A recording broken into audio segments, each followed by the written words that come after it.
Okay. It's all right. What? Imagine it's all right. Yeah. No, I'm saying Punkt. He wants to hear, and he wants me. I said I told him I was going to send him the link. I told him what to do anyways to go out and get it. So Hopefully whoever is on is on. Who you have Sabak's number? What's the bag? Okay, we're on. We're live. Ready? Yeah. Okay, so we're learning the third Sikh in Shmois and Chelik Lamed Aleph. We're holding in the middle of Seif Zion on page 20, the second column. Okay, so Bekitzer, the Rebbe here is explaining Benegeh to the Chamayr. Amaisim et Chamayr. What's the story with this Chamayr? By Avram Avinu, it says that Chovash, Avram Avinu's Chovish, he saddled the donkey, prepared it to go to Dakeda. By the Chamayr by Moshe, it says, Vayarkivim, that he had his family ride on the donkey. And by Moshiach, it says, Osid Melech HaMashiach Lihigoli Salov. He's going to be revealed in the donkey. In the Pasuk, that's the diak of the Rebbe. Even though in the Pasuk it says, but when Rashi explains it, Rashi says, Osid Lihigoli Salov. It's a cappella, because B'Pashtus it means the Mashiach is he's gonna arrive with the donkey. He's going to be revealed on the donkey, as if it's the revelation is connected to the donkey. Yeah, but that's the Lashon Rashi uses. Okay, so to explain this, the Rebbe was maktim that the whole inyan of the donkey here is being mevarer and mezachich. The chumri is the gashmi yisaylam. That's what we're talking about. And in this, there are three stages. One level is when a person's neshama is strong enough to control the chaymer aguf. It can't reach into the chaymer aguf to transform it, but at least to control it. Skafia. Then there's a deeper level where the Eira Neshama is strong enough that you're able to transform the Chumriyas and the Gashmis of the world. So there's a transformation taking place. But then the Rebbe said, in that Gufa, there are two levels. There's a level of transformation, Ba'ifin Kazeh, that the Guf is still a Metzias.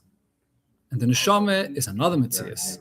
The Neshama is light, it's strong, it's powerful, at kedei kach, that it's able to influence the Gashmias as well, that everything that you do should be l'shem shemayim, but you can't say that the Guf is completely internally changed. Then you have the highest level where you reveal the Eira Neshama is so powerful that you don't even see it anymore as two different things. It's not the Neshama and the Guf. The Guf itself becomes mamish a cheftz of kedusha, is Lashon of the Rebbe. The Guf itself becomes a holy entity, as much as the Neshama. It becomes one thing mamish. Those are the three levels.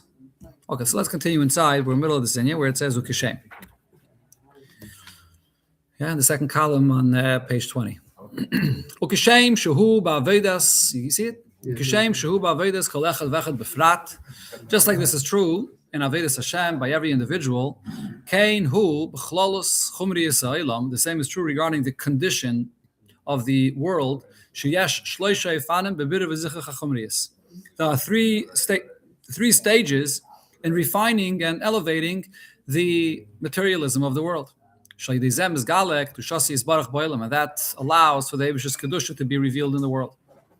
So the first stage is, who made it? Made it. Oh, he made it. He said he was coming.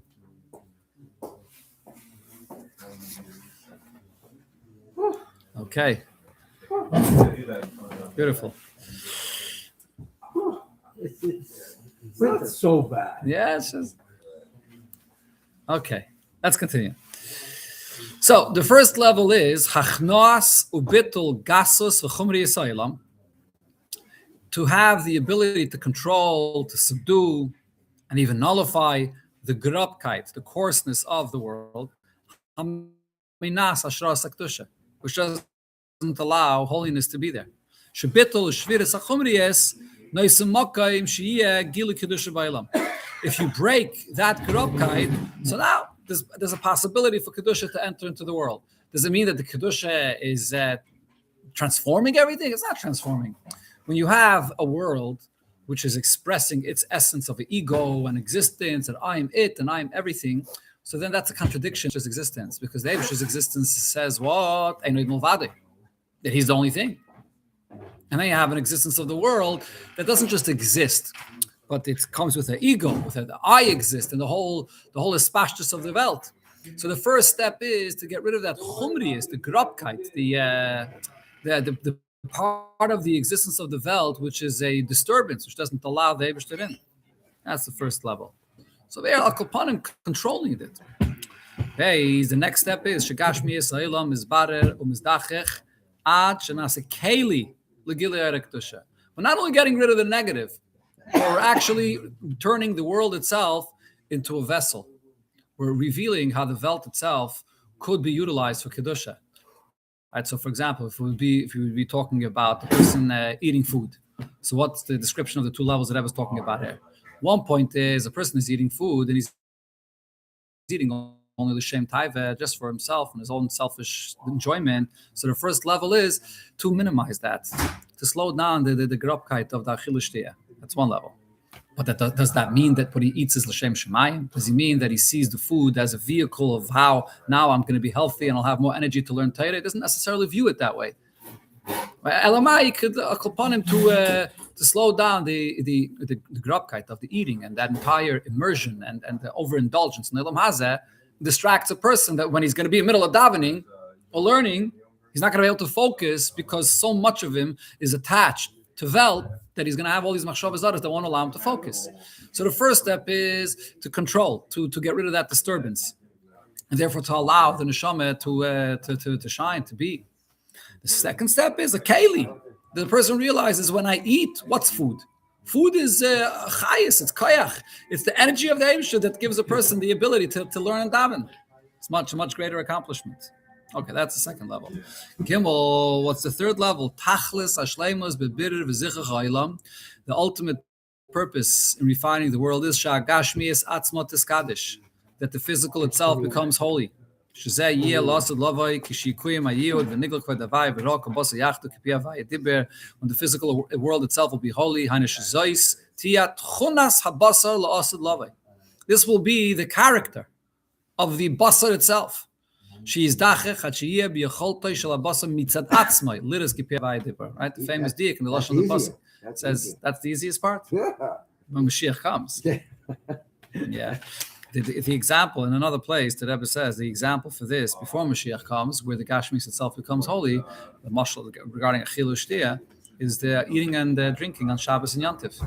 Over there, it's not only the eating and drinking in order to be healthy and then to have the ability to learn Torah, but the actual food itself that you eat is a mitzvah. You're fulfilling a mitzvah of Einik Shabbos or Simchas Yantiv. So mamish to think the eating itself is an inyan of Kedusha. Yeah. Okay, but the Rebbe Taka brings in that Sicha, Chelik Yud, it's Mitzuyin over here in order 40, that I was Mitzayin to the Sicha. The Rebbe brings in that Sicha the famous story of one of the Talmidei al Baal Shem Tov, or I don't know if it was the Talmidei Baal Shem Tov. The Baal Shem Tov took his Talmidim and he showed them somebody that is with a shtreimel, big day Shabbos, and he's eating, and it's an ox. The Baal Shem Tov gave them the ability to see this is an ox and a shtreimel. Yeah. Did you start last time? Yeah, we learned it already, out of 40. So there, and that Sikh and Chelik Yud, the Rebbe brings over there, and the Sikh there, this thing of the ox and the shtreimel. Yeah, but you know what the Rebbe says there? You might think that the ox and the shtreimel means that this person was a grab young. He was a person that was indulging in taivas, and he was wearing the levushim externally, and some melech, yeah, it's ox and a shtreimel. The Rebbe doesn't teach it that way. That's what the Baal Shem Tov has to show his Talmidim. Who were the Baal Shem Tov's Talmidim? People that needed to be bavaran, they needed to be explained that they shouldn't just be overindulging in Gashmias. What was the Baal Shem Tov showing them? The Baal Shem Tov, the Rebbe says like this, the Baal Shem Tov showed them a person that was a Baal Madrege, and he understood what Kedushas Shabbos is, and he was eating with a certain level of Kedushas Shabbos. And Afal Pikein, he was an ox and a shtreimel. How could it be? Why? So the Rebbe explains the word that it says here, that if you're not, here it says Aleph, Beis, and Gimel, right? If you're not on the level of Gimel, where the Gashmias itself, Mitzad Atzma, becomes Mamish Achevtza of Kedusha, so even if you're already on the second level, where the Gashmias is a Keli for Kedusha, but that doesn't mean that the Gashmias is Ois Gashmias. There's an entity of Gashmias, which is utilized for Kedusha. It's not bad, right?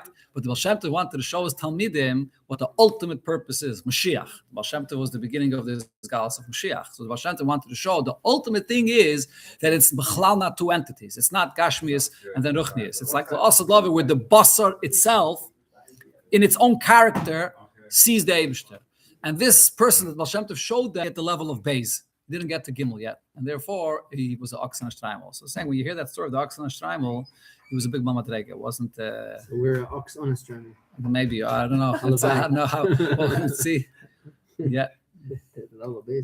Okay. That's the story. Okay, let's go weiter. So now here the Rebbe touches beautifully the three levels of the Chamayr by Avram, Moshe, and Mashiach. So I have finished Ben Shleishes at Kufis, the Avram, Moshe, and Mashiach. B'mei Avram, kashalei nitna Teira adayin. By Avram Avinu, before Matan Teira. Adayin, l'nizbara, v'nizdache, chumri Seilam. So that's the beginning. And the world is in such a condition where there's no bitter of the Welt itself. So what does Avram have to do? Pulas Avram, the first step was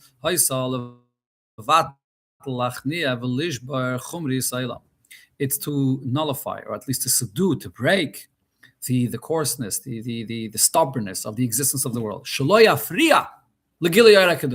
That the world should not disturb. You're not going to be able to transform the world itself yet at this point, but at least that the world should not contradict or fight against the Oster. So Rashi, it's for this reason that when Rashi speaks about what Avram did with the donkey is the representative of the Welt. Rashi says, what does the term hachavash mean? Chavash means you take a donkey that is a donkey. Why wants to run around on its own? Chavishas means you prepare it, you saddle it for it to be designated for a human being to ride on it. So now the donkey is being controlled by the rider. Did you transform the donkey? No, but the donkey is now being chavash. Chavash is when you are controlled. It's an expression that means controlling it, designating it. Yeah, so that's the step of Avram Avinu.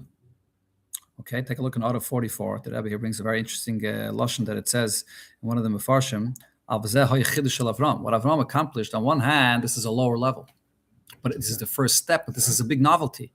In the Sefer Tzroyer Hamer in Parshas Vayera, it says, Amru Razal, Miyayim shenivra ha'olam le'haya adam shechavash chameirei at sheba Avram.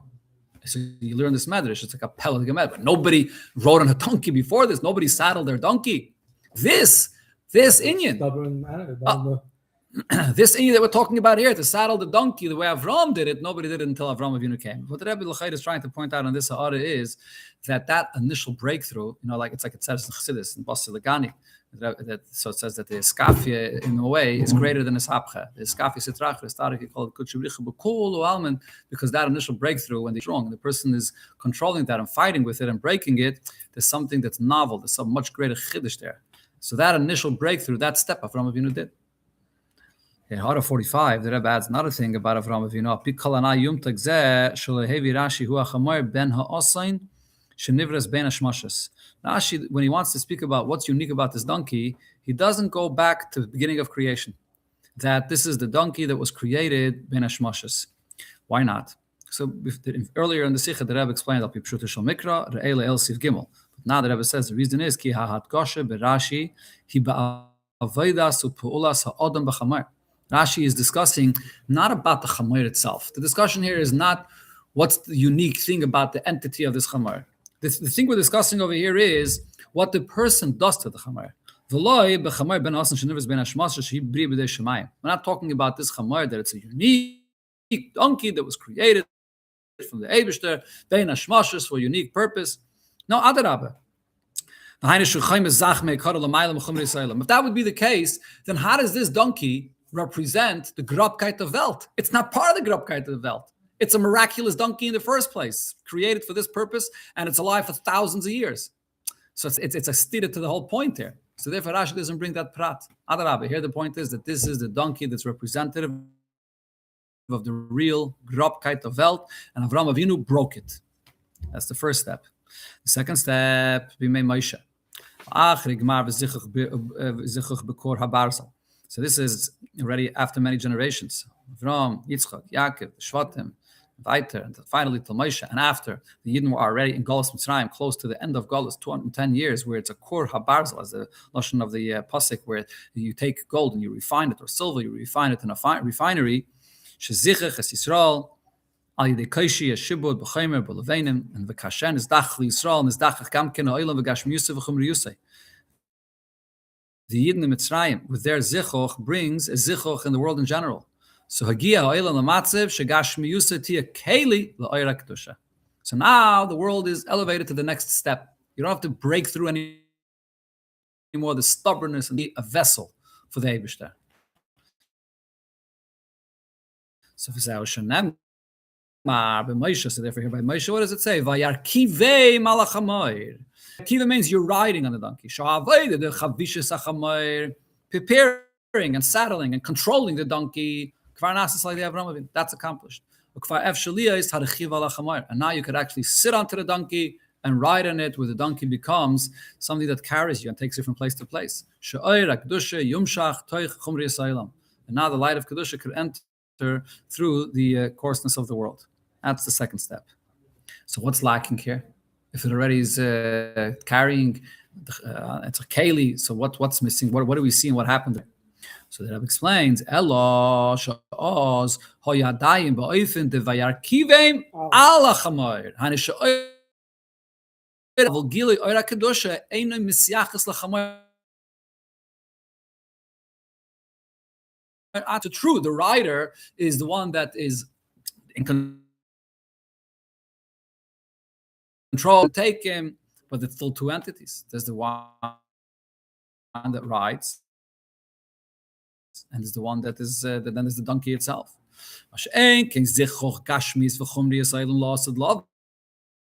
Itself will be to the extent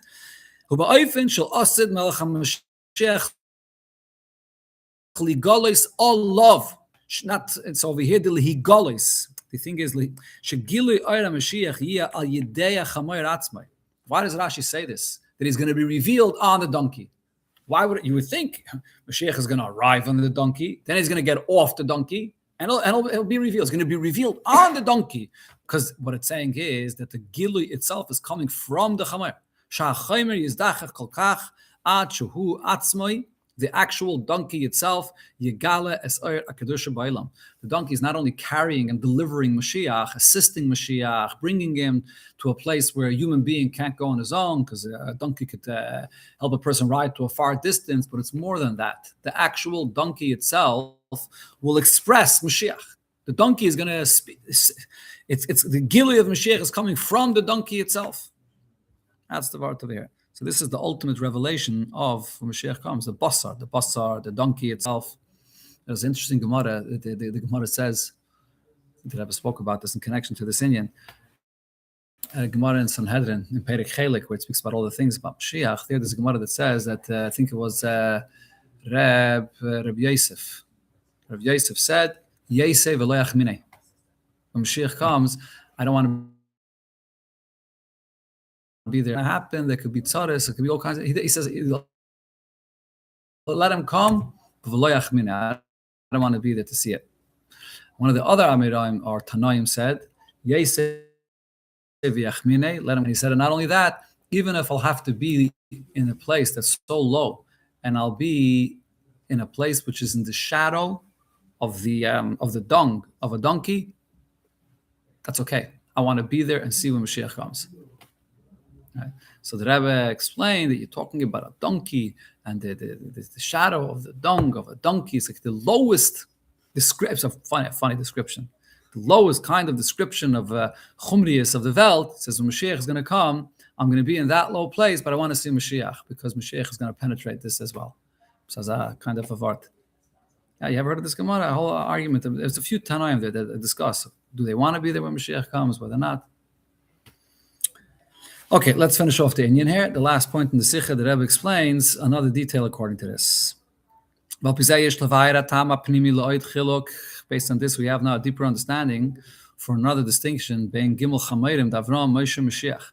Another thing, which is the difference between the three donkeys, Avram, Moshe, Mashiach. You have three different donkeys? No. Three different dargis, but also mamash physically the way they were used, as the Rebbe will point out here. It doesn't say that Avram rode on the donkey. Umashma, it's not clear, but it doesn't say. It says he saddled the donkey, and umashma, in the lashon of the pasuk, it would seem shachamoir nasa Rak ha'etzim v'hamacheles. The chamer was carrying the wood and the knife. And viluhu Yitzchak v'shnei na'arav, Yitzchak, Avram and Yitzchak and the shnei na'arav, Eliezer and Yishmael, le'rachva al-chamer, elaholchu b'regel. They all went by foot. They couldn't carry the heavy load, and the donkey was carrying this load. Here it says that his wife and family were on the donkey. And it doesn't say that he himself was on the donkey. That he himself is riding on the donkey. So based on what we explained there, we could understand that these are three different stages to what extent you affect the chumriyas of the world. Zmanish al Avram, Kishadaylon is Barav and Dacha Chumriyas Sa'ilam, and Avram's time when the world is not yet a keli, it's not refined yet. Lehoya adayin kesher ben Avram atzmai v'Yitzchak imachamar.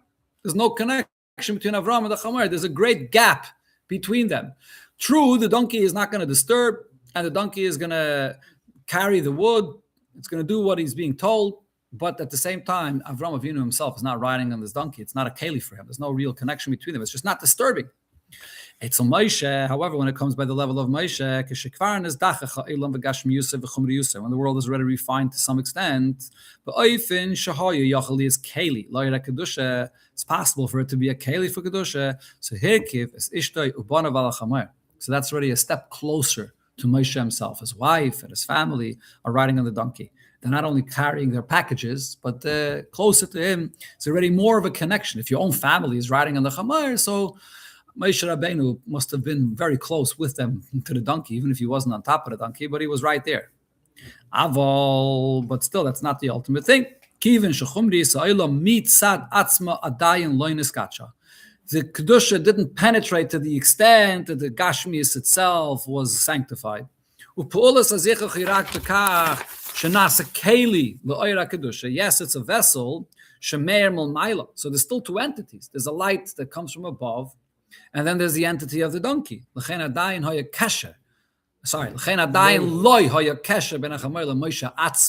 It's still not a bond between Moshe and the donkey itself. It's still two things.